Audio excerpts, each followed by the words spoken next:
Almost all the properties of differentiation is a consequence of the mean value theorem. So we will first prove the mean value theorem and then in a dedicated module prove the various consequences. Then in another module we shall see the most powerful consequence of the mean value theorem, Taylor's theorem. So let's begin with a simple lemma. Let f be differentiable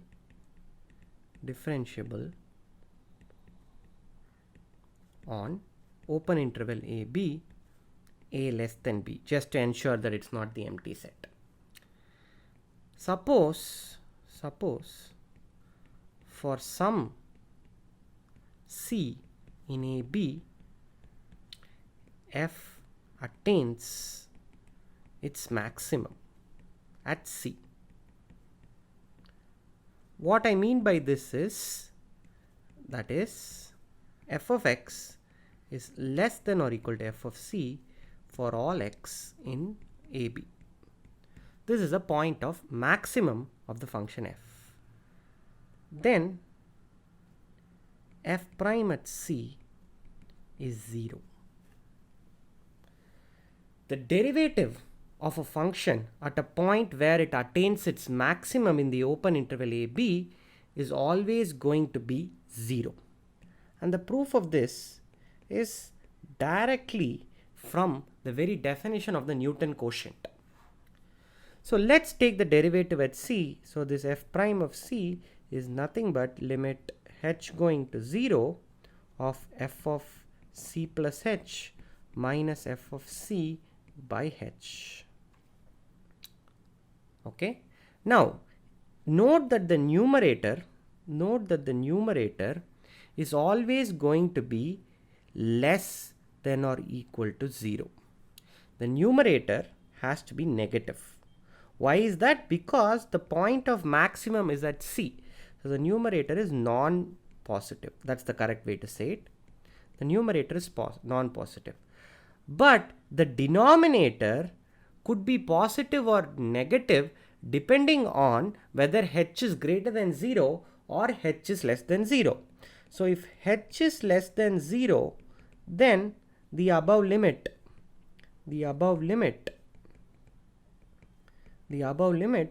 is non-negative, because the numerator is non-positive and the denominator is negative. The quotient will have to be non-negative. On the other hand, if h is greater than 0, then the quotient, the Newton quotient is non-positive, because the denominator is positive whereas the numerator is non-positive. Therefore the quotient will have to be non-positive. The only possibility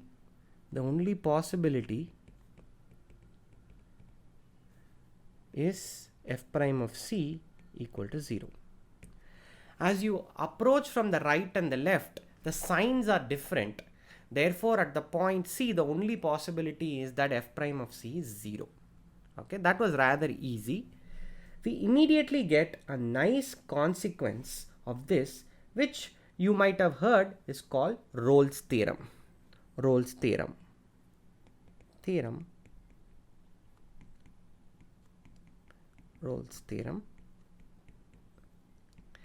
It says the following: let AB subset of R be an interval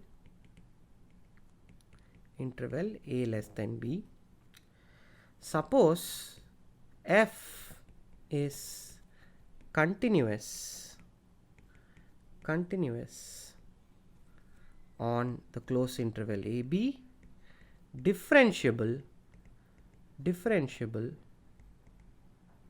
on the open interval AB, and f of a equal to f of b. So you have a function which is continuous on the closed interval AB, differentiable on the open interval AB, and such that f of a is equal to f of b. The values at the endpoints coincide. Then we can find C in AB such that f prime of C is equal to 0. Proof. Again, the proof is going to be a straightforward application of the previous lemma. If f is constant, nothing to prove. Nothing to prove. Okay. Now suppose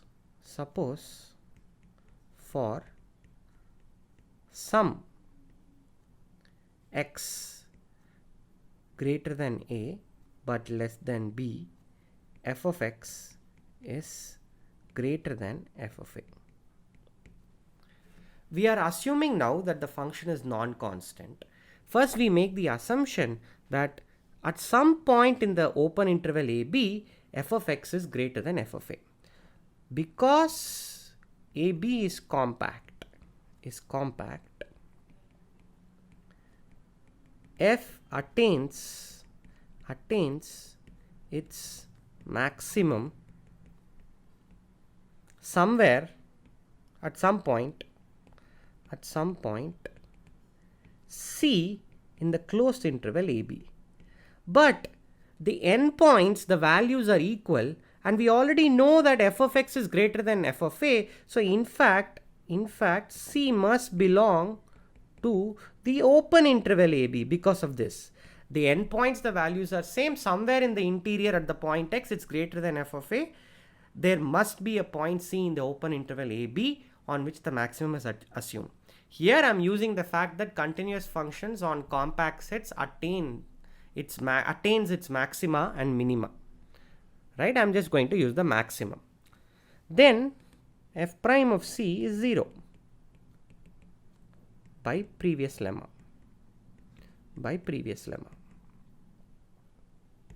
Okay.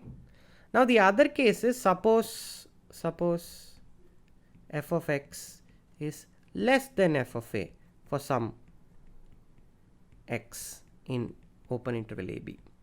Then the previous lemma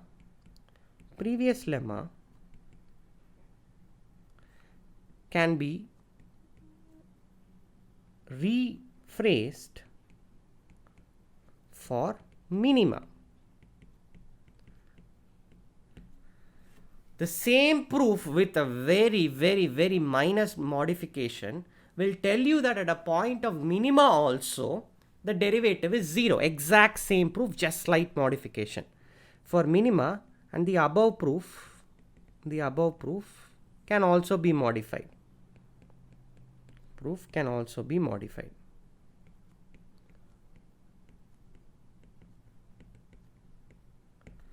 So this will be a pattern in even in this module as well as the next few ones, where I will just phrase it for one case. All the other cases are really straightforward, and at this stage you should be mature enough to be able to prove them on your own without even opening your eyes. Okay, so this is done, hence proved. So this is a geometrically obvious theorem, again, that requires a proof. So this is what Rolle's theorem is saying. If you have the point AB and you have that the graph of the function returns to where it is. The way I have drawn it, f of a equal to f of b equal to 0, but that doesn't really matter. All this is saying is, if the values have to return, then the curve has to at some point become flat and turn. At that point, when you consider the tangent line and the slope of the tangent, that has to be 0. So it is proving something that's geometrically obvious in a rigorous way.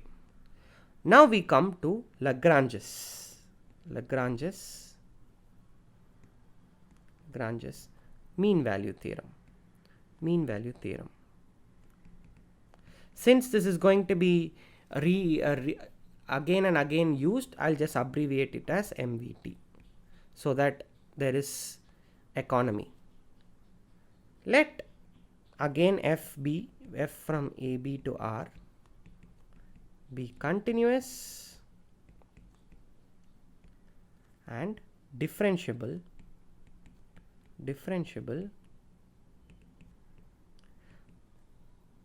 continuous, okay, to be, since this is an important theorem, I'm not going to leave out any hypothesis.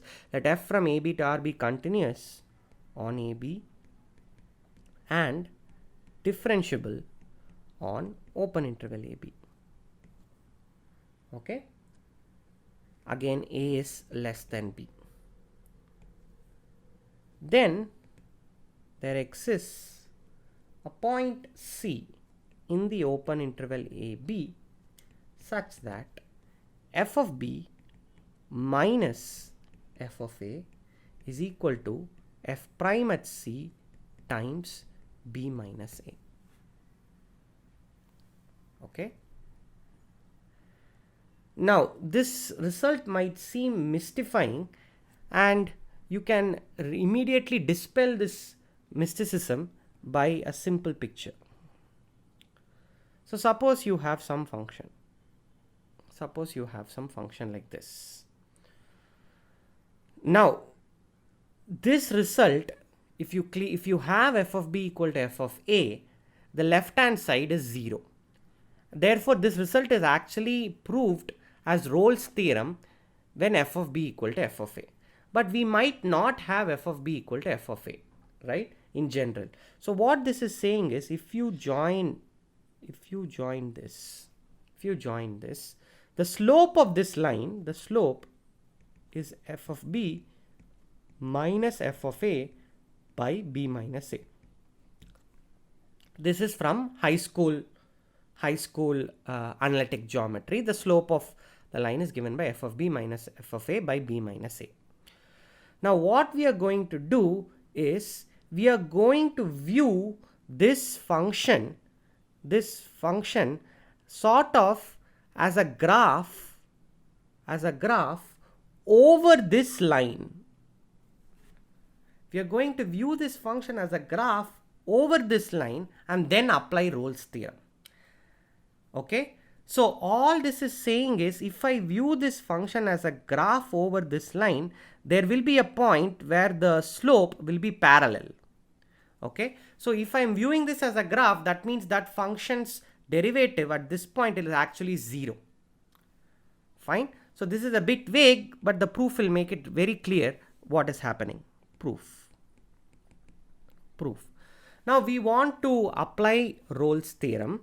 We want to apply Rolle's theorem to a new function. So we define g of x by definition to be f of x minus f of b minus f of a by b minus a times x minus a. Okay, so we have defined the new function g of x equal to f of x minus f of b minus f of a by b minus a into x minus a. Then g of a is going to be equal to f of a minus 0, which is f of a. Okay, and g of b is going to be equal to f of b minus f of b minus f of a. Okay, and this is equal to f of a again. This is equal to f of a again. So what we have managed to do is, we have managed to make g of a equal to g of b by subtracting this f of b minus f of a by b minus a into x minus a. Right? So actually, to illustrate the point that I'm going to make this a graph over this particular line, it's better to have subtracted a slightly different function, but this will do the job for us. Okay, now by previous lemma or previous theorem, that is Rolle's theorem, by previous theorem we can find C in the open interval AB such that G prime of C, which you can do the computation, is going to be F prime of C minus F of B minus F of A by B minus A is equal to 0. Or in other words, F of B minus F of A is equal to F prime of C into B minus A. So let me clarify one remark I made earlier, that this function will do the job for us, but a better function is to consider, I mean, we are done with the proof. I'm just going to make some extra remarks. So let me just put a box. So remark, the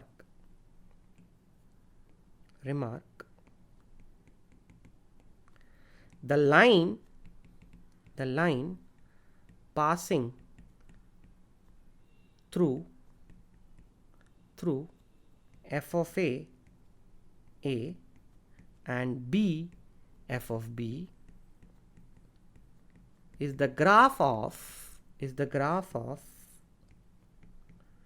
L of X by definition is equal to F of A plus F of B minus F of A by B minus A into X minus A. Okay? This is actually going to be the graph, so L from AB to R. This L of X is actually the equation of this line, from A to B. Okay? So alternatively, we could have, this is almost exactly same as the function we subtracted, except one slight change will happen. If you consider F of X minus L of X, you would have landed up with the symmetric situation and call this the function G. You would have ended up with G of A equal to G of B equal to 0.